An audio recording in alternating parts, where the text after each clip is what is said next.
Marco Rubio is honored to be in the presence of a real foreign policy demon. He's standing in front of a giant. Donald Trump's golfing partner, Steve Witkoff, famous real estate developer. Blessed he, the peacekeeper, the peacemaker.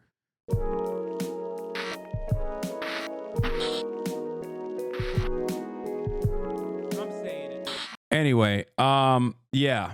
Trump tells Ukraine you should have never started the war. You could have given up land. Yeah. Trump's statements today were pretty insane, especially considering, like, you know, you're the president of America. You can't say that. It's like, that is an insane thing to say. Trump has said that he believes he has the power to end the war in Ukraine. He was speaking after talks were held today in Saudi Arabia, where Russian and American diplomats discussed ending Russia's 3-year campaign. More on those talks in a moment. But first, let's go straight to Washington and to our North America editor, Sarah Smith. Sarah, what more did the president say? Well, he said he thinks he's the only person in the world who can end this war, as well as saying that he has the power to end it, and also repeating that if he had been in the White House 3 years ago, this war would never have begun. Now, he's said that before, but he's always implied that that was because Vladimir Putin would not have dared to invade Ukraine if Donald Trump had been the president of the United States. But speaking a few minutes ago from his Florida residence in Mar-a-Lago, he seemed to be blaming Ukraine for not having made a deal with Russia prior to the invasion. He seemed to be saying that if he had been in office, then he would have forced a deal that anybody, he said, could have negotiated a better deal where they would have given up a little bit of land, not too much, and been able to avoid this war. Have a listen to what he had to say. I think I have the power to end this war, and I think it's going very well. But today I heard, oh, well, we weren't invited. Well, you've been there for 3 years. You should have ended it 3 years. You should have never started it. You could have made a deal.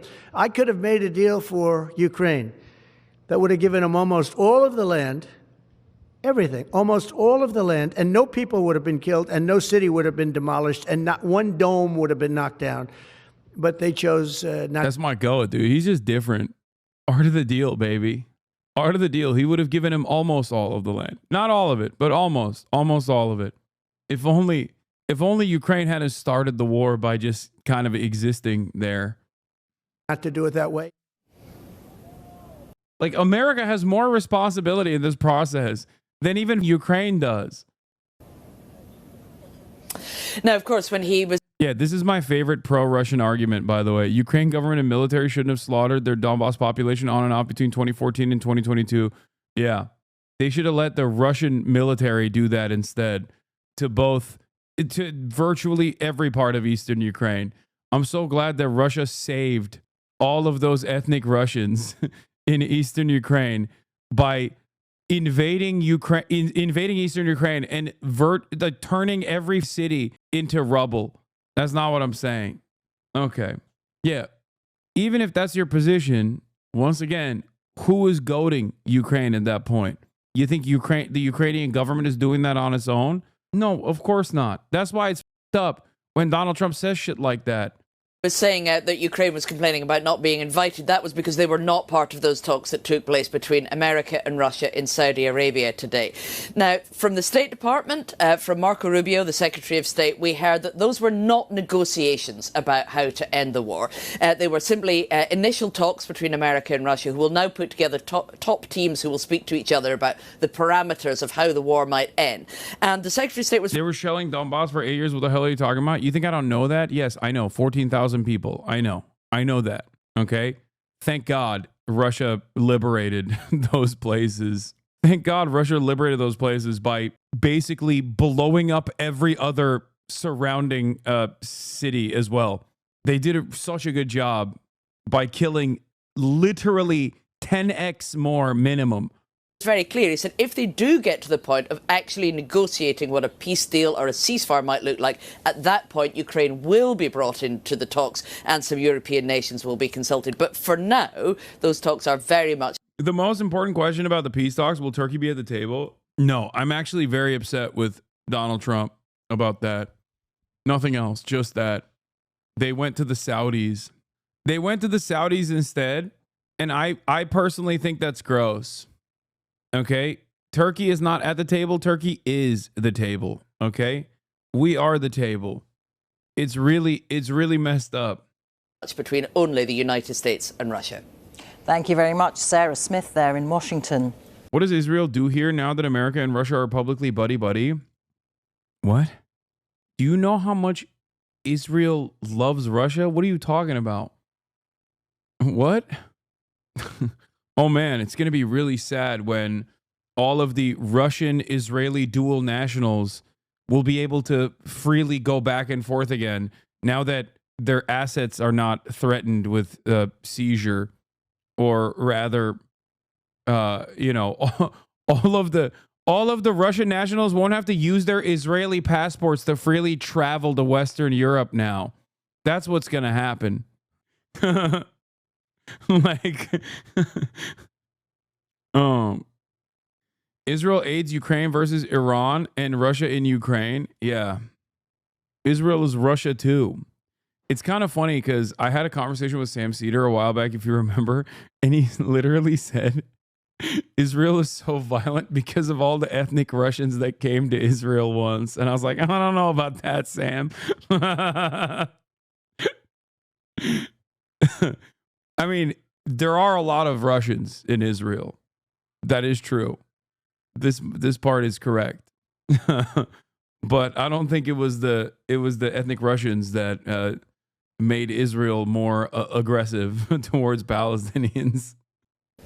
Well, there were extraordinary scenes in Saudi Arabia where Russian and American diplomats on opposite sides for so many years held 4 hours of talks aimed at ending the war in Ukraine. One of those at the table, the Russian foreign minister, is even under US sanctions for the part he's played in the war. The two countries agreed to press ahead with negotiations. The talks are part of a flurry of diplomacy focused on Ukraine this week. Crucially, as you heard, neither Ukraine nor Europe were invited to the talks with US and Russian officials, which took place in Riyadh this morning. Instead, the US envoy Keith Kellogg is being dispatched to meet Ukrainian officials separately in Kyiv. And while Russia and the US were talking, Ukraine's President Zelensky was in Turkey with President Erdogan. We're at the table. We're still at the table. Let's go. That's really up. That is really up that they just basically sent Zelensky to Turkey. Like, Saudi Arabia gets to be the table where you're talking to Vladimir Putin, and then Turkey gets Zelensky. What kind of shit is this? This man literally facilitated the demise of the Assad regime, and this is how the Trump administration pays him back. Okay, they're like, here's a consolation prize. We don't want him anymore. You go play with Zelensky. Make yourself feel cool. It's bullshit, man. It's bullshit. I mean, seriously. One of the greatest W's for the American foreign policy came as a consequence of that dipshit right there, okay? He gave it to you. Major W, okay? Major W. And instead of doing another plan in Turkey, you go to Saudi Arabia? The did they do? They just have oil. What did they do? We have the best watermelon salesman, okay? It's actually racist. It's actually anti-Turkish discrimination. Once again, the goddamn Angloids betray the Turks and think that the House of Saud is going to be more helpful in their desires for the region. Constantly undermined. I don't know that an ex-ISIS guy is a major W. No, it's not a major W for me or for the Syrian population, potentially long term. I'm just saying for American foreign policy, that was a major W. Donald Trump, the loyal servant of the West, unironically handed that to them. And what did he get? Oh, great. He gets to kill some more Kurds. Oh, wonderful consolation prize for him. You know what I mean? He doesn't even get he doesn't get a seat at the table? Really? Up. That's up. Yeah, also, he wasn't ex-ISIS. He was ex-Al-Qaeda. Get it right, okay? Donald Trump, you are undermining your most valuable asset in the region, sir. Let me tell you, Turkey is not simply a junior partner in this coalition. Turkey is not simply a man you demand a seat at the table, a man you simply invite to the table. Turkey is the table, Okay. Oh, well, Erdogan supports Israel? Of course he does. What do you mean? Oh, so much. He literally does. It's so funny that everybody thinks he's like anti-Israel because he'll be like, oh, f- you, Netanyahu, you are Satan. And then everyone's like, yeah, he's so brave. Thank God.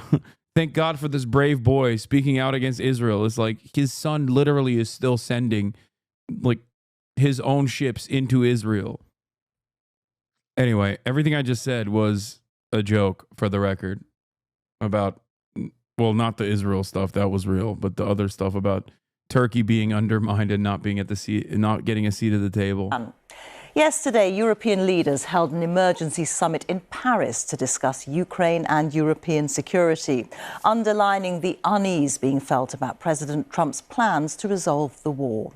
Our State Department correspondent Tom Bateman is travelling with the American delegation and has been covering the meeting in Riyadh.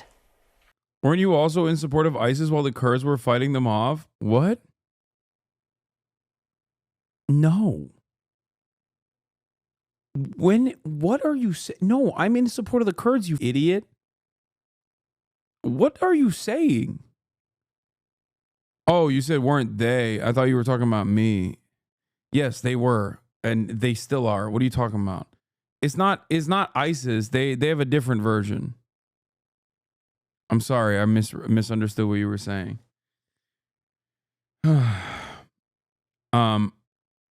But no, Turkey wasn't openly in support of ISIS. Turkey has his own Salafist brigades. Even though they are in support of the reformed former Al-Qaeda guy. Face to face in a Saudi royal palace, a picture that makes history. Here was the US, the biggest single backer. Do you want to watch the Elon Trump interview live in 10 minutes or wait for the YouTube video tomorrow? YouTube video Ukraine, tomorrow. Sitting down with its friend's enemy, Russia.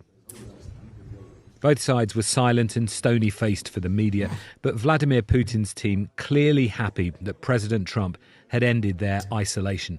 Yeah, clearly. Look at Lavrov. Look at how happy he is. Yeah. This man hasn't laughed since 1987, okay? That's the last time he laughed on the record. The f*** do you mean he's happy? Trump had ended their isolation. How could he be happy? He's standing in front of a giant, okay? He's standing in front of a giant. Donald Trump's golfing partner, Steve Witkoff, famous real estate developer. Blessed he, the peacekeeper, the peacemaker. And the world was about to be shown it. We were brought in for a short amount of time at the very start of the meeting. So the doors opened, the press brought in, and then we saw that extraordinary scene. The first time any such face-to-face meeting has taken place at that level in 3 years. Amid the surging anxiety in Europe over these talks, I shouted questions for Marco Rubio. Yeah, Marco Rubio is honored, okay? Honored to be in the presence of a real foreign policy demon. Teach him a thing or two, Steve. Give it to him, Steve. Little Marco, you're going to learn a thing or two. Is the US sidelining Ukraine, Mr. Secretary? What concessions will there be asked of Russia, Mr. Secretary? There was no answer, and the doors were firmly closed. If the US was demanding any concessions of Moscow, they weren't telling anyone else today. The Americans called the talks upbeat and constructive. They even had time to eat with the foreign minister they sanction. After this break, there was a working lunch, a symphony of scallops and ribeye steak on the menu. I came away today convinced that they are willing to begin to engage in a serious process to determine how and how quickly and through what mechanism can an end be brought to this war. Whether we can ultimately reach that outcome will obviously depend on every side in this conflict's willingness to. I don't know why they didn't let Pete Hegseth show up to this one. I feel like he could have played a formative role in these talks. They should have brought him too. Fuck it. I mean, you brought Steve. The f is Steve Witkoff doing there, man? What the does he know about Israel, Palestine? What the does he know about Ukraine? What is Steve Witkoff doing there? God, if Trump wasn't real and we were simply watching this as like a televised event, it would be so funny. Like, it's just, that's his little guy, okay? That's literally his guy. He's just like, that's my little guy. That's my Steve. I like him. So he's going everywhere in my stead. That's all this is. That's it. That's what it is. He just trusts Steve because they play golf and he doesn't cheat, I think. I suspect. That's probably what it is. Yeah, he's just no longer sending Jared because Jared already shellacked the Saudis for all of their sweet oil money. Jared milked them dry, so now he has to get a new guy in. That's it. That's him. He's the little guy, Steve. To agree to certain things. Russia's foreign minister said both sides had listened and heard each other, but gave no sign of conceding anything, demanding not only that Ukraine could never join NATO, but that Russia wouldn't tolerate any Western force there. We explained today the appearance of armed forces from NATO countries under a foreign flag, under the flag of the European Union, or under national flags does not change anything in this regard. This is, of course, unacceptable to us. So Russia moved from being pariah to partner, the US insisting no one. You think they talked about how Vladimir Putin opened the world's oldest vault and proved once and for all that Jesus was black?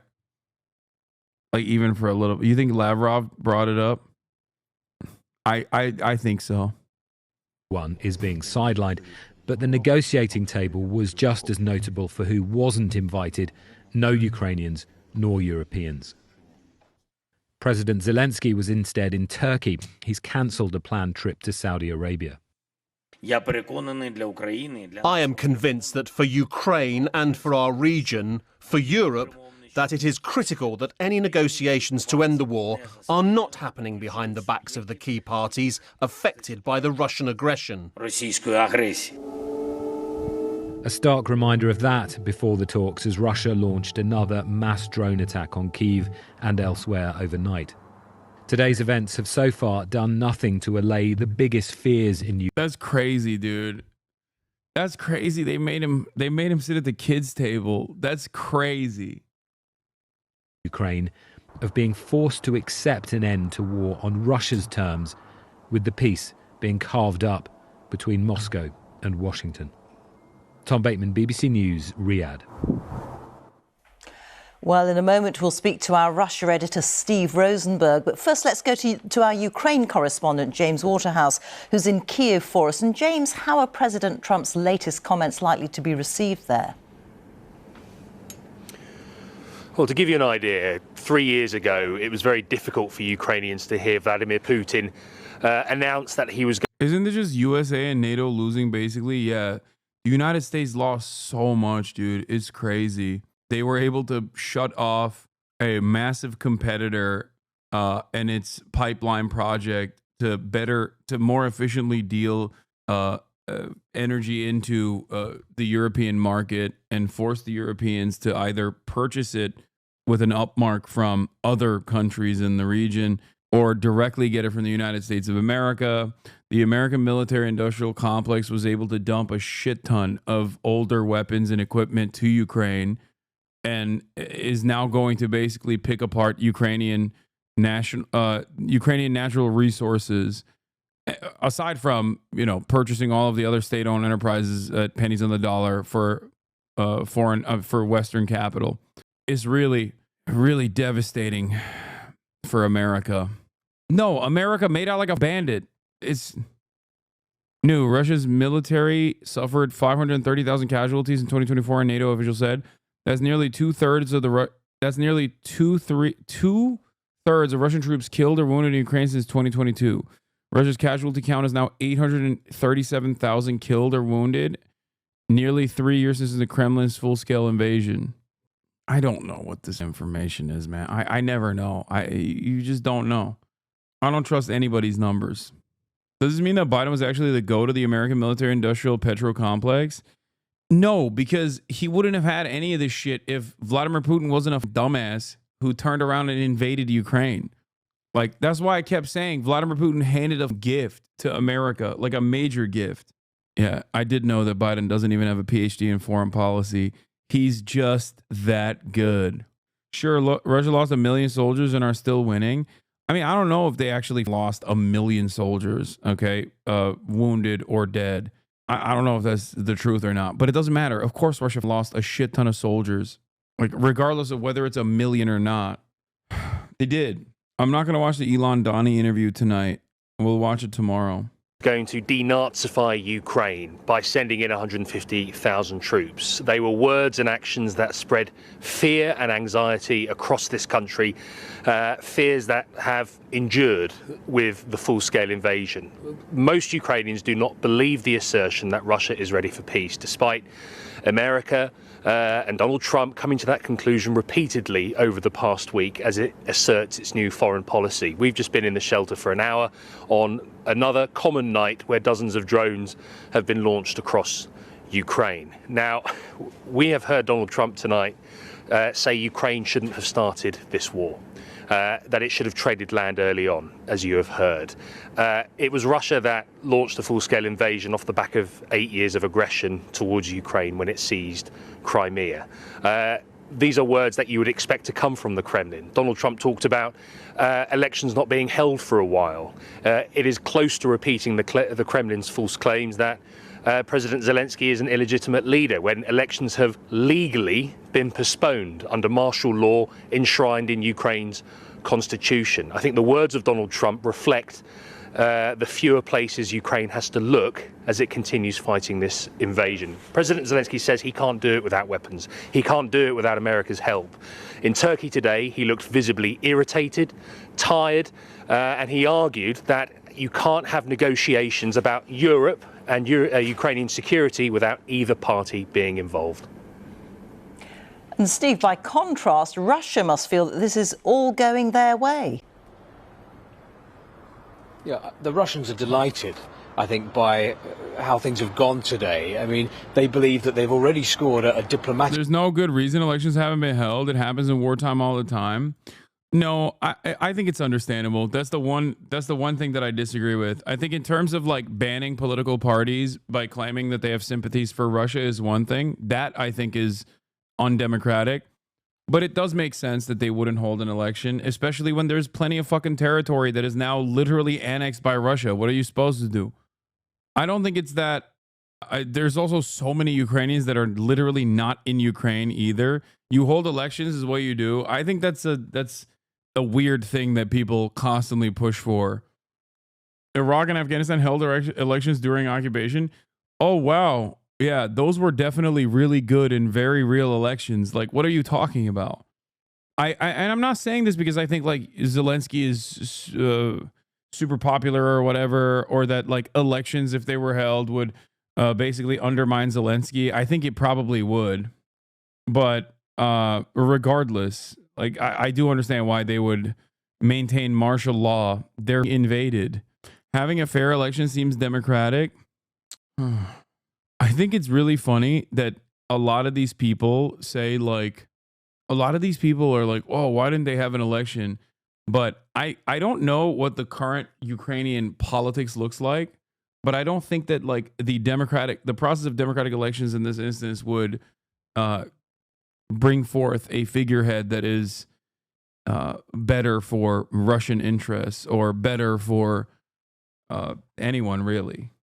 Like, I just don't think that it would be a fair election regardless, especially when you have half the goddamn population not in Ukrainian borders at this point, and a decent chunk of the population that is under Russian annexation. Like, that's the one thing that I don't agree with, where I'm like, come on, it's an understandable predicament to not hold elections in this situation. Victory. The fact that US... I think that's just a talking point. Latest development is that Ukraine sanctioned Poroshenko because he got the biggest percentage of potential voters in the next election survey, and Ukrainian government said it was because of his attachment to Russia. I think the country is not in a state to hold elections is correct. And not only that, but also, I think Ukraine is cooked with or without elections. Like they're so cooked. It is a powder keg waiting to explode. You're just against democracy? No, I'm not. US officials sat down with senior Russian officials while Russia was still waging a war against Ukraine. That is a sign that Western attempts to isolate Russia have failed and that Russia has come back onto the global stage with its leader. I was watching one of the main political talk shows on Russian state television tonight, and one of the guests stood up and said this. He said, "The events in Riyadh are a triumph for Putin's foreign policy. I congratulate all Russians on having such a president." Well, it was state television. But what about the war in Ukraine? Russia continues to push for an end to the war on Russia's terms, and those terms basically amount to Ukraine giving everything up. And today, the day of the talks, Russia hardened its demands. So now, not only does Russia say no Ukraine in NATO, it's demanding that NATO disavow its promise from 2008 that Ukraine could one day join the NATO alliance.